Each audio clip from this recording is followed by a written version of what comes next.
'Twas a long time ago, not as long as you think, in a site you would see after clicking this link. Reviews came a long way since Siskel and Ebert, to the online world with a critic and a nerd. You've probably wondered how and where reviews come from. But if not, well, let's say this one has begun.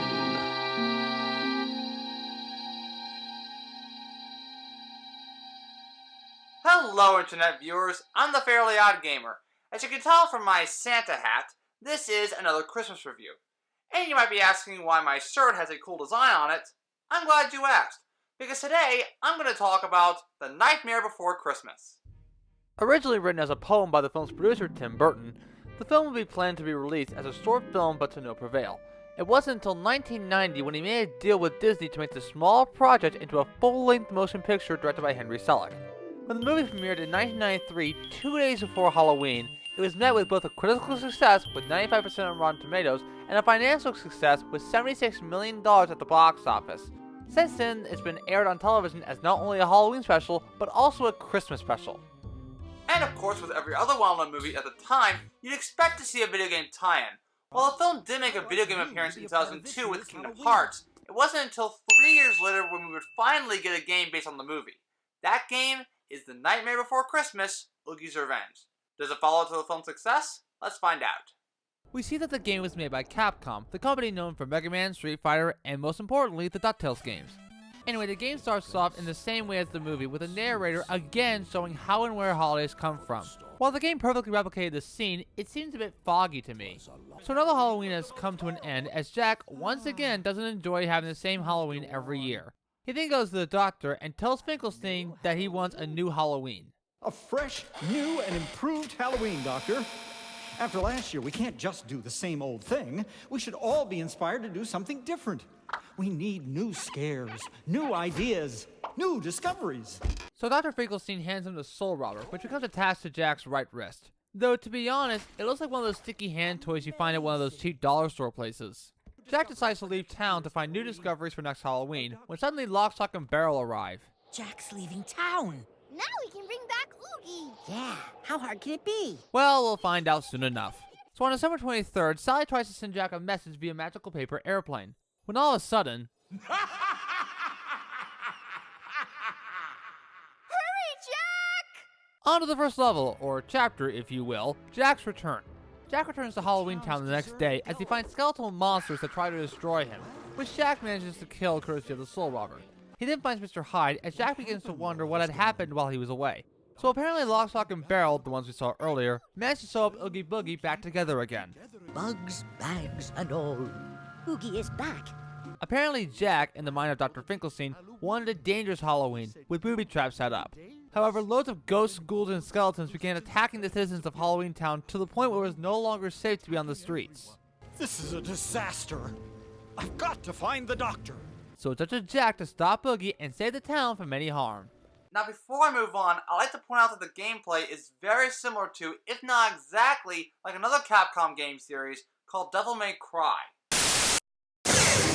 Did I just hear you say Devil May Cry? Seth? Oh, that's awesome! You're finally playing Devil May Cry. Who's your favorite character? What's your favorite weapon? What's your favorite style? Trickster? Gunslinger? Swordmaster? Royal Guard? Come on, tell me! Yeah, about that, I'm actually playing The Nightmare Before Christmas, Oogie's Revenge. Oh. I've never played that game. Yet. Trickster! Okay. Anyway, the gameplay does feel similar to Devil May Cry. Instead of a sword, Jack uses a Soul Robber to attack enemies in many ways. In addition to the classic enemy slap, there's the Soul Slam that lets Jack slam enemies to the ground. Finally, there's the Soul Spin, which not only protects Jack from enemy attacks, but it can also be used as a counterattack. Not to mention that it can lure in souls with Jack. And like Devil May Cry, the game features combat ranks such as Bone Chilling, Spine Tingling, Horror Show, and Pumpkin King. Think of it as this game's stylish ranking. Anyway, Jack makes his way to Town Hall where he finds Oogie, and by that I'm referring to his shadow. The boss battle works like this. You have a basic combat battle by whipping Oogie with a Soul Robber, but instead of souls, Jack ends up collecting music notes that fills up a dance meter. Once it fills up, the game slowly turns into Dance Dance Revolution by having to press the right buttons at the right time. Not to mention that we get to hear a rendition of Oogie's song. I don't mind having different lyrics because I feel that it fits the tone of the boss battle pretty well. After defeating Oogie's shadow, he then disappears as he retrieves the Halloween door. At the end of each level, you are then ranked based on time, combo, damage, and exclamation mark count, giving you an overall nightmare rank for that level. While I'm at it, there are two ways to save your progress in the game. One option is a menu that lets you save your game after completing a level, like in Devil May Cry. The other option is talking to Mr. Hyde, which is used as the game's saving point during certain levels. Think of him as the checkpoint system. Don't forget. Save it now, or risk doing it again. It's actually a clever idea, and I think more games should have that feature. Next level, the Witching Hour. After defeating more skeletons, the witch's shop is now open. Remember when I said that Jack collects souls after beating up the enemies? Well, it turns out these souls is actually a currency in this game, which you use to purchase items in the witch's shop such as items and pumpkins, which is used as the game's health meter. I also want to point out that you can also pour fountain water into a crystal bottle that lets you replenish your health if needed.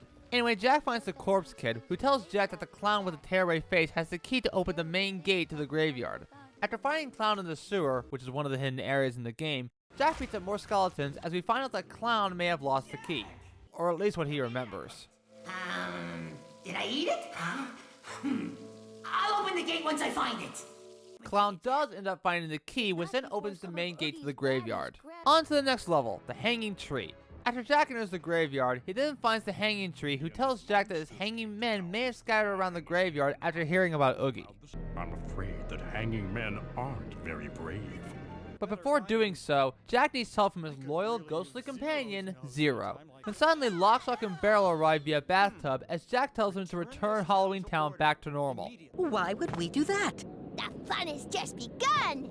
Besides, we're on a secret mission to stop you. Don't tell anyone, though. Alright, let's go ahead and talk about the voice acting. I'm glad this game got some of the actors to reprise their roles, such as Chris Sarandon as Jack, Kim Page as Oogie Boogie, Paul Rubens as Locke, and the late Glenn Shaddix as the mayor. Even some of the minor characters got their original voices back, like the Corpse Kid and Mr. Hyde. But let's talk about the characters with different voice actors because of death or contract. First off, there's Dr. Finkelstein, this time voiced by Jess Harnell. He's known for voicing Wacko from Animaniacs, Crash Bandicoot, and, dare I say it, Bruce from Finding Nemo. Hello? Let me just say right now, in all seriousness, that it's only a coincidence and nothing is wrong with that. Personally, Harnell's take on Finkelstein is incredible. Not only does he currently voice him in the Kingdom Hearts games, but I think he's a great replacement to the late William Hickey who voiced him in the movie. Next is D. Bradley Baker, the voice behind Clown and Barrel, originally voiced by the film's composer Danny Elfman. Like Harnell, Baker does a spot-on impression of both characters, especially Barrel. But I'm a bit iffy about Cass Sosi as Sally and Shock, originally voiced in the movie by Catherine O'Hara. While I like Sosi's take on Sally, it's her take on Shock that I'm not very keen about. O'Hara nailed Shock perfectly and can still pull it off today. Shock in this game sounds like Lil from Rugrats. Oh, wait a minute. But other than that, there's nothing much to talk about except that Sarandon also does the singing voice for Jack here, unlike in the movie, which is done by Elfman. Anyway, Locke calls in more skeletons, which Jack ends up destroying. Get him! Huh? Where'd they all go? Sorry, I'll be good from now on. I promise. Yeah, funny you say that, Locke. We can clearly see you crossing your fingers behind your back.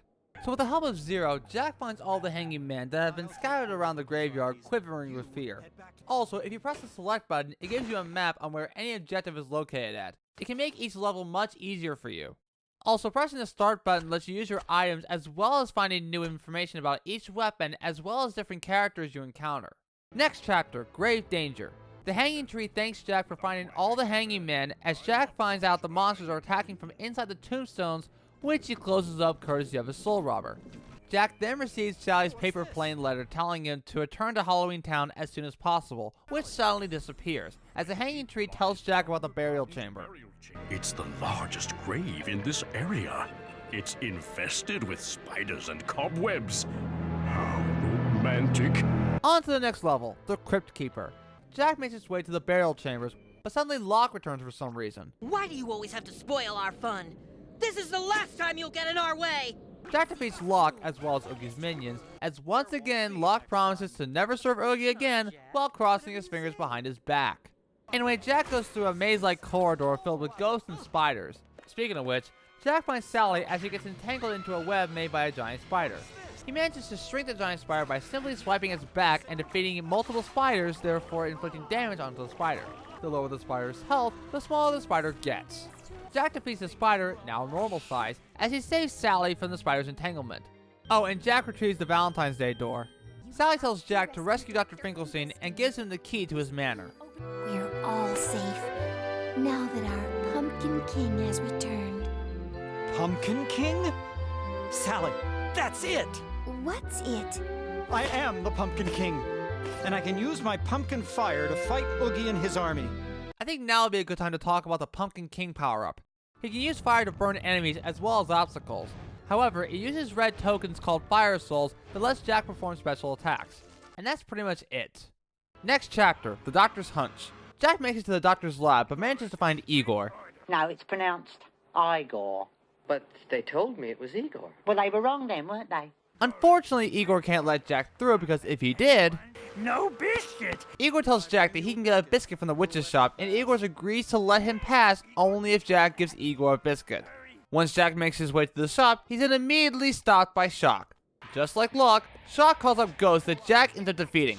Let me point out right now that I can't stand these ghosts because there are times when I'm trying to defeat them only to have them fly to the background. But hey, they are ghosts for a reason. Huh?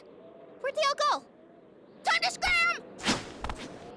Well, at least we don't have to go through the same routine again. The witch tells Jack that she just sold the last biscuit to the corpse kid, who won't let Jack take the biscuit until he passes a quiz about Halloween Town. There's nothing much to say except these questions are easy, only if you've seen the movie. Up next we have the lightning round. Jack gives Igor the biscuit and therefore letting him pass, but then a bolt of lightning strikes at Jack. Where is that thing getting its power from? Doctor have big generator behind the door over there. Jack smashed circuit with something to make lightning stop. And that's all you're doing. Jack has to swing a boulder at the gears in order to destroy the generator and therefore cause the lightning to stop. Once that's done, you have to rush your way to the doctor's lab while under a time limit. But if you fail to do so, you get zapped to a crisp. And to make matters worse, you have to start the level again from the beginning. I can't stand this part because you also have enemies blocking your path, so don't tempt yourself in killing enemies because you'll then be wasting your time. Anyway, once you make it to the lab, the level's over, right? Nope. Shock once again tries to stop Jack from succeeding this mission by rolling balls onto a ramp in order to have him crushed into powdered ash. I don't want to crush your spirit, Jack. Just your body. So Jack steals his way to the top of the tower while trying to avoid the rolling balls. You can do so by hiding into one of these slits, or by grabbing these hooks onto higher ledges. Be sure to get some extra health while you can. Once that's over with, Shock surrenders by waving her white flag via broomstick. And just like Locke, Shock is told by Jack to stop serving Oogie, resulting in her agreeing while crossing her fingers behind her back. The more I see this happening, the more monotonous this game gets. Jack takes the elevator up as we head to the next level, Changing Brains. At the doctor's laboratory, Jack finds out that Oogie switched the doctor's brain, putting him under Oogie's control. And Jack figures out how to save the doctor from doing any harm. If I open his head from behind, then get in front of him and throw his real brain in... Yes! That should work. And that's exactly what Jack does, while at the same time avoiding gun pellets, killer claws, and lightning blasts. It's not much of a boss battle, except that there's an optional dance battle just to open the skull and just to swing the brain into it. Also, this is the only song in the game that is not based on a song from the movie, and it's actually a pretty good song. Before I move on, I want to point out that if you mess up the dance sequence by not pressing the right buttons at the right time, the dance battle will stop, but the actual boss battle does continue normally. After Jack replaces the Oogie brain with the real brain, Jack retrieves the St. Patrick's Day door. Indeed, that is a holiday door. Jack, what's today's date? Why, today is December 24th. Oh no! It's almost Christmas! Jack tells Finkelstein that Oogie's monsters possess the pumpkins at the entrance to the pumpkin patch, preventing anyone from entering. While Finkelstein makes a device for Jack, Sally gives Jack a present, which transforms him into his Sandy costume, therefore giving him the Santa Jack power-up. With this power-up, he can scare away ghosts and monsters from possessing anything, including pumpkins. Next level, Pumpkin Patch Possession. Jack makes his way to the pumpkin patch, which I must point out is unlocked at the beginning of the game. I guess that explains why every time I defeat the monsters with the soul rubber in an earlier chapter, they always seem to regenerate every time. You said it, dude. Oh hey Hux, what's up? Nothing much. I was wondering how Jack and Santa would possibly get through those pumpkins. I was just about to get to that. As Santa Jack, he can throw presents at possessed items or leveled up monsters and can spring them at a close range to spook them away. Then you can defeat the monsters normally with the Soul Robber. Oh, so that's how it's done. Thanks, gamer. No problem, Hux. That's all I want to know. Anyway, later, dude.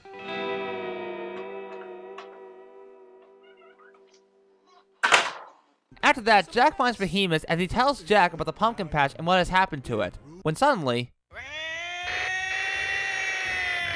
Yeah, I forgot to mention that every time that sounds, it means that Oogie interfered with the sound system, and Oogie would like to make an announcement to everyone in Halloween Town, or Oogie Town as he calls it. In fact, now that I think about it, how did Oogie manage to get into the PA system? For all I know, it could have been like this. Whoa, whoa, yeah, ooh, now let's see. If I turn on this screen here. Oh, there we go. As well as this mic. Oh, yeah, there we go. Now, let's find out if this works. Ah! Hello? Testing. Testing. 1, 2, 3. Am I on? Denizens of Oogie Town, Jack has returned, according to the reports. He's enjoying our dangerous Oogie Town so much, he's screaming in horror. Rejoice!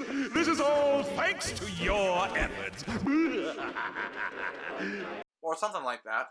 Next up, Barrel's Maze. Jack comes across the kids, again, as they continue to pester Jack. Aw, Jack, we're just getting started. Our biggest trick is yet to come. You're gonna get so lost. And after what we did to the mayor's house, oops. As Barrel foreshadows what's going to happen later in the game, Jack comes across Barrel's Maze. The level itself is pretty much self-explanatory. Jack has to slash at pumpkin heads in order to make the branches move out of Jack's way. While doing so, he has to, of course, defeat all monsters that come to his path. The level ends when Jack reaches the pumpkin head.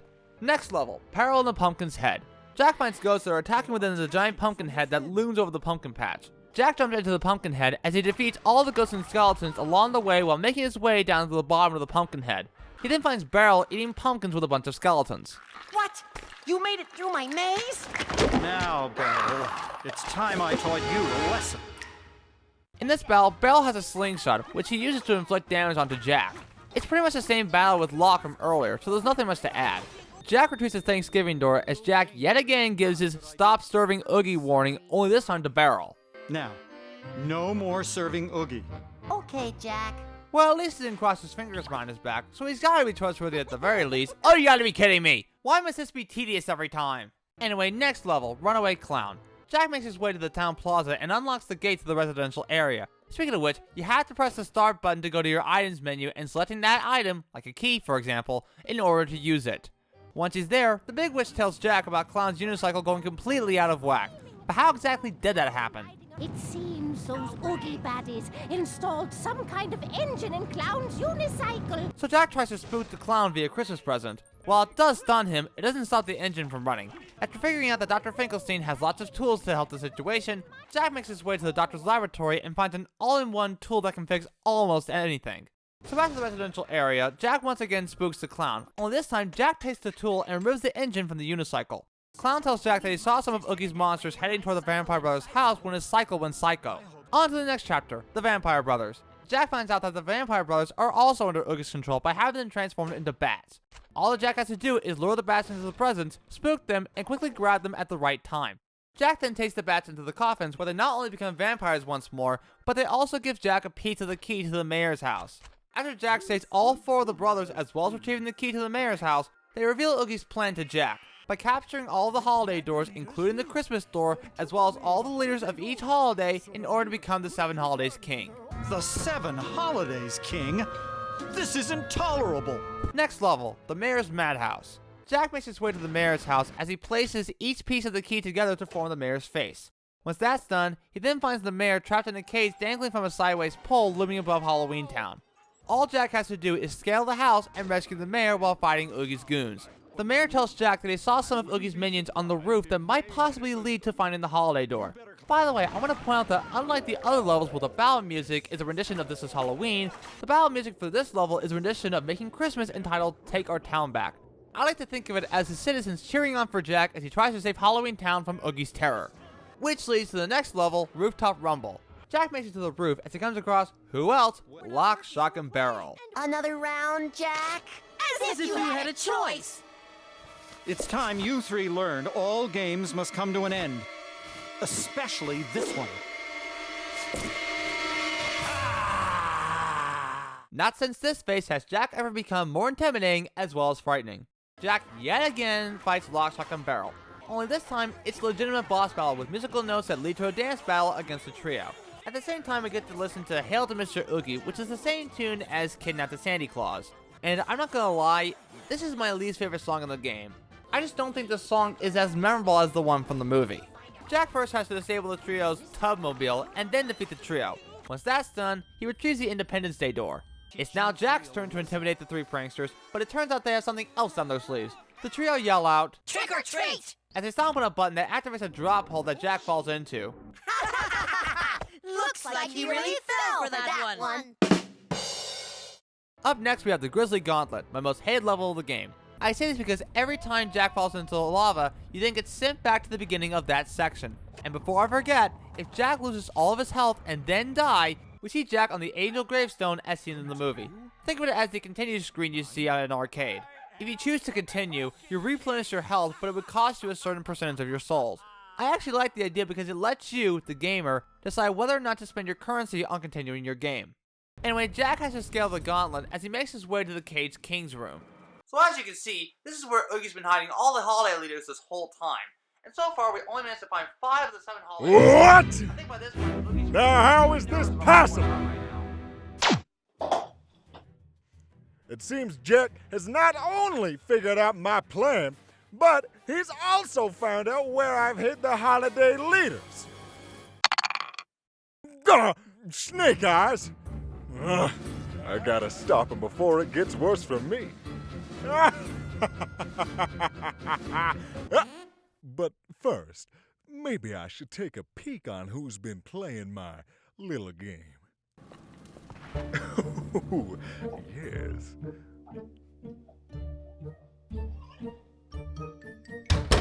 But suddenly another giant spire pops in, and it's pretty much the same as the last time we fought a giant spire in this game, except without the dance part. Jack then finds a cell case that takes him back to the fountain area from the dried up fountain. Anyway, Jack enters the Christmas holiday cell as he traverses more of the gauntlet, and the level ends when he reaches the casino area. Which then proceeds to the next level, Casino Clash. Jack finds Oogie on a rotating spiked pedestal as he asks Oogie about Sandy. Jack, weren't you listening?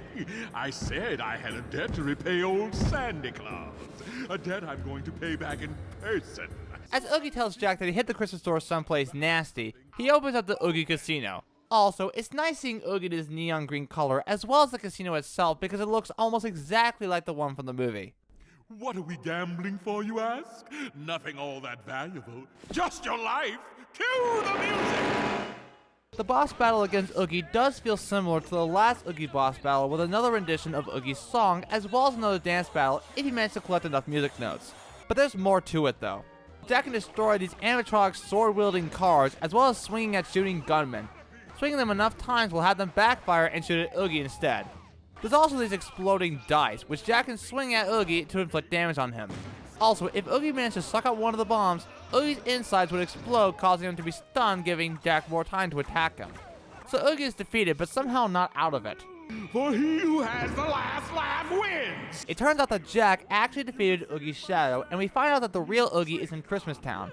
After Oogie's shadow explodes, I think, Jack manages to retrieve the Easter door? But where's the Christmas door? I'd better get back to the plaza. Ha! I always wonder what was underneath Oogie's hideout, but who knew there was water? Anyway, it then leads to the next...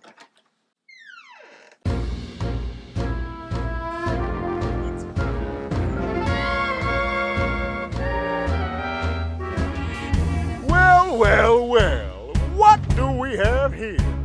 Fairly OddGamer, huh? Oh, I'm really scared. So you're the one that's been playing my game. Enough!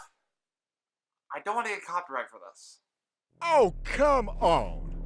I thought it'd make the perfect entrance by having me sing my only song in the movie, you know. Okay. Also, what are you doing here? Oh, I see that you're playing Oogie's Revenge on the PlayStation 2.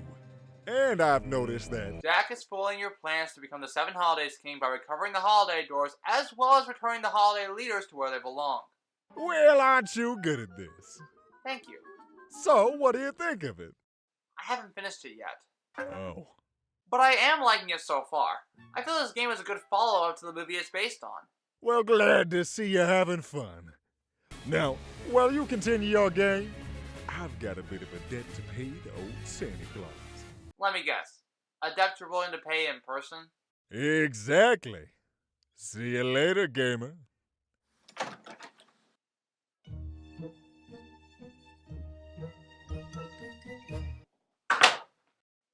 Strange. Why does Oogie seem so kind and nice? Anyway. It then leads to the next level, Spiral Hill. Jack returns to the plaza via fountain as the citizens of Halloween Town cheer and encourage Jack to defeat Oogie once and for all. I think it's good to point out that while at the plaza, you can use this opportunity to upgrade your weapons as well as increasing your health. Speaking of health, fighting 4 skulls earns you another crystal bottle, which you can use to replenish your health whenever needed. Anyway, Jack makes his way to Town Hall as he tells the mayor that 5 of the holiday leaders are trapped in Oogie's hideout. What? As a favor, he asks the mayor to return the holiday leaders back to their worlds while Jack makes his way to Christmas Town. You can count on me, Jack. I won't let you down. Jack then runs to the hanging tree as the tree tells Jack that Oogie took the Spiral Hill path to the Hinterlands while his minions are guarding the gate to Spiral Hill. And like the Hanging Men mission, Jack needs Zero to help him find the gate key. Can I just point out right now that I love the orchestral version of Sally's song? It just sounds beautiful in my opinion. After Jack finds the key hidden in the gravestone that reads Hen Bane, he then makes his way to Spiral Hill. I have to say in all honesty that I love Spiral Hill. It looks exactly like what you see in the film. In fact, I think all of the locations have the same style as the movie. Just like the DuckTales games, Capcom managed to replicate everything beautifully in this game, so graphically, it looks amazing. Jack then finds Spiral Hill as well as stones with engraved shapes on the holiday doors. It turns out that placing the holiday doors in the correct stone holes make the Spiral Hill bridge stretch out, making the path complete. Jack then finds Sally at the top of Spiral Hill as they reenact the ending of the movie. We'll stand together now and forever, and I'll tell you this very troubled night that we will set things right. This may be one of the most beautiful moments I've ever seen in any video game. Anyway, we head off to the next level, the Hinterlands Part 1. First off, let me point out that the Hinterlands perfectly replicate the Burton-esque design of what looks like a sketch drawing, and I absolutely love it. Anyway, Jack has to find both the St. Patrick and the Independence Day holiday door tree stumps and put each of the doors in place of the Oogie doors. I also love this bit of dialogue for Jack after seeing both the tree stumps disappear and therefore giving back the color to the Hinterlands. Oh, well. Once that's done, Jack has to find the other holiday doors, all of which were replaced by Oogie doors. After finding one of the holiday doors, Jack has to defeat a specific amount of Oogie's goons under a time limit. Doing so makes the Oogie door fall off. I get it. If I replace these Oogie doors with the real holiday doors at Spiral Hill, I should be able to put all the doors back in place. However, if you don't manage to defeat the enemies within a time limit, the Oogie door remains sealed and the path opens up again. Thankfully, you can try again as many times as possible until you succeed.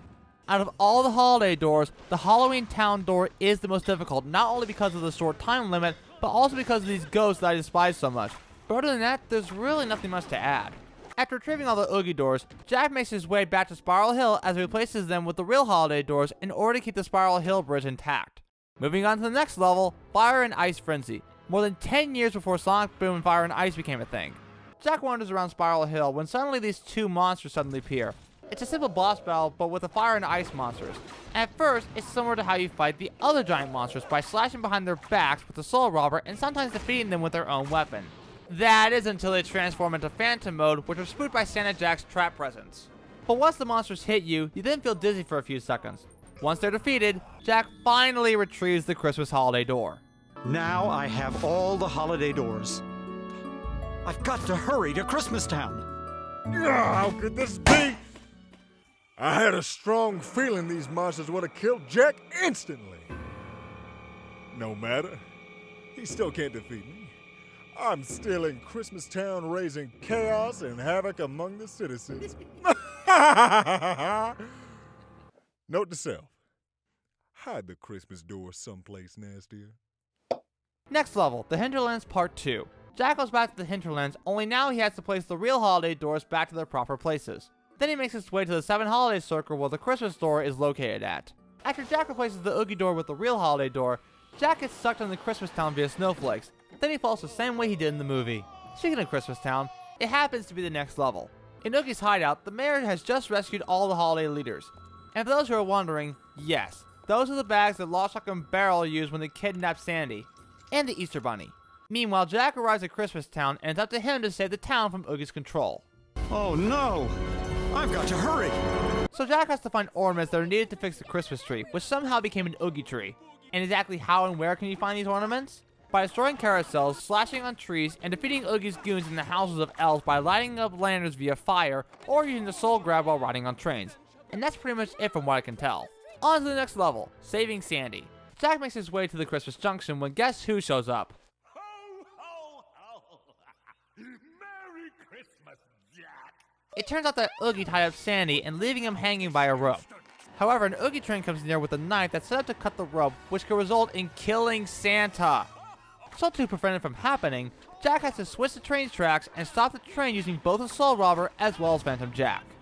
Ooh, that was close. What? You again?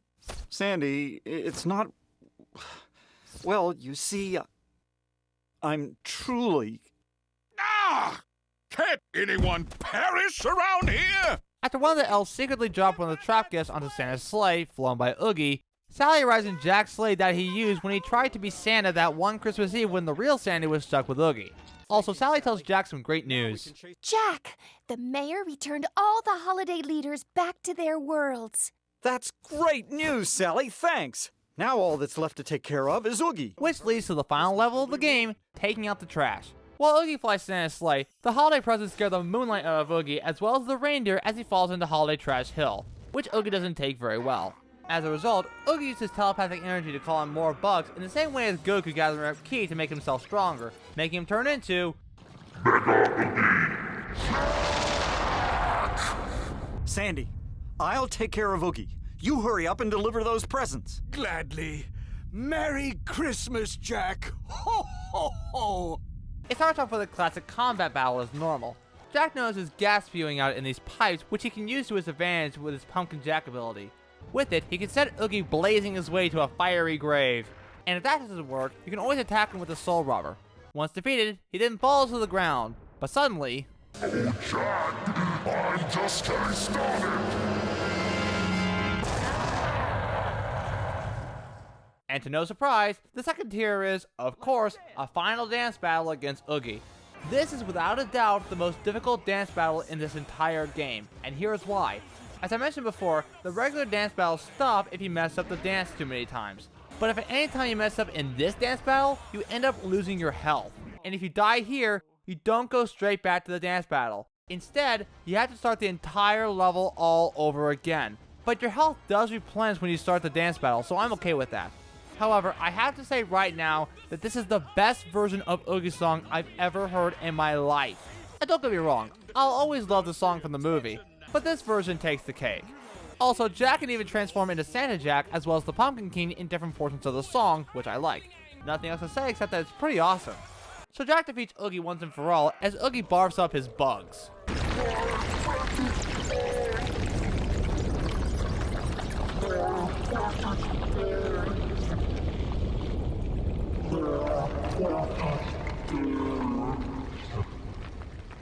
Meanwhile, Santa manages to deliver the presents to the kids on time as Jack apologizes for causing him trouble again. No, Jack. This time I owe you my gratitude.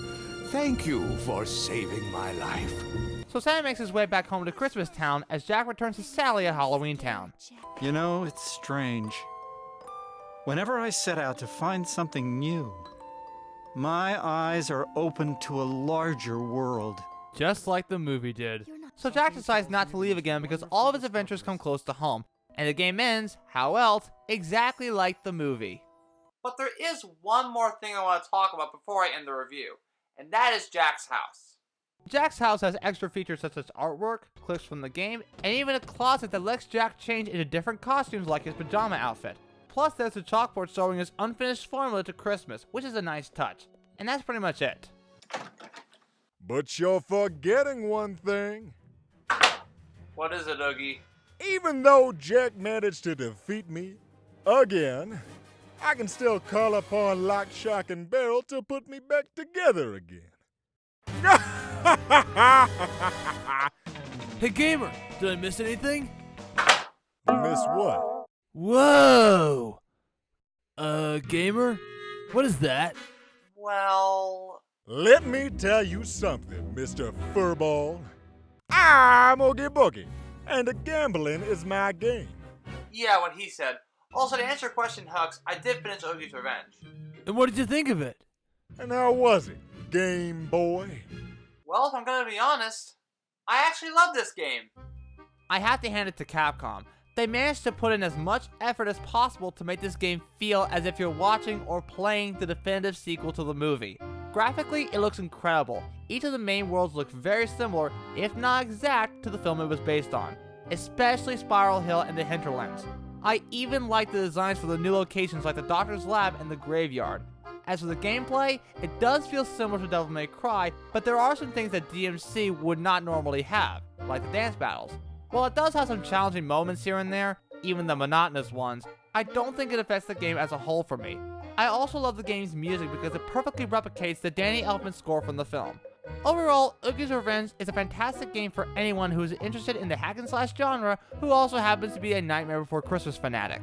Whether it's on Christmas or Halloween, this game is perfect for any holiday. So Oogie, what do you mean when you say come back to life? Are you like a god? No, Hux, he means that he comes back to life courtesy of Lock, Shock, and Barrel. Who? My little helpers. They've always believed for as long as they can remember. As long as they're alive, I'll always return after every defeat. And another thing, I make appearances in the parks with special meet and greets as well as parades. So at least I still entertain a crowd with my gambling skills. Oh, good to know. Now, if you excuse me, I better get going. I have to return to my hideout and prepare for next year's Halloween. Hopefully, Jack won't be around to foil my plans again. Until then, we'll meet again.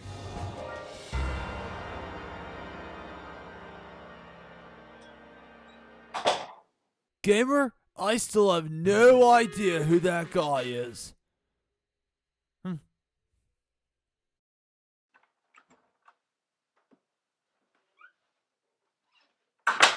I'm the Fairly Odd Gamer, and I wish you all good luck for the rest of your day or night, wherever you are, and most importantly, a Merry Christmas and a Happy New Year to each and every one of you. And I hope to see you all next time in 2020. Take care, everyone.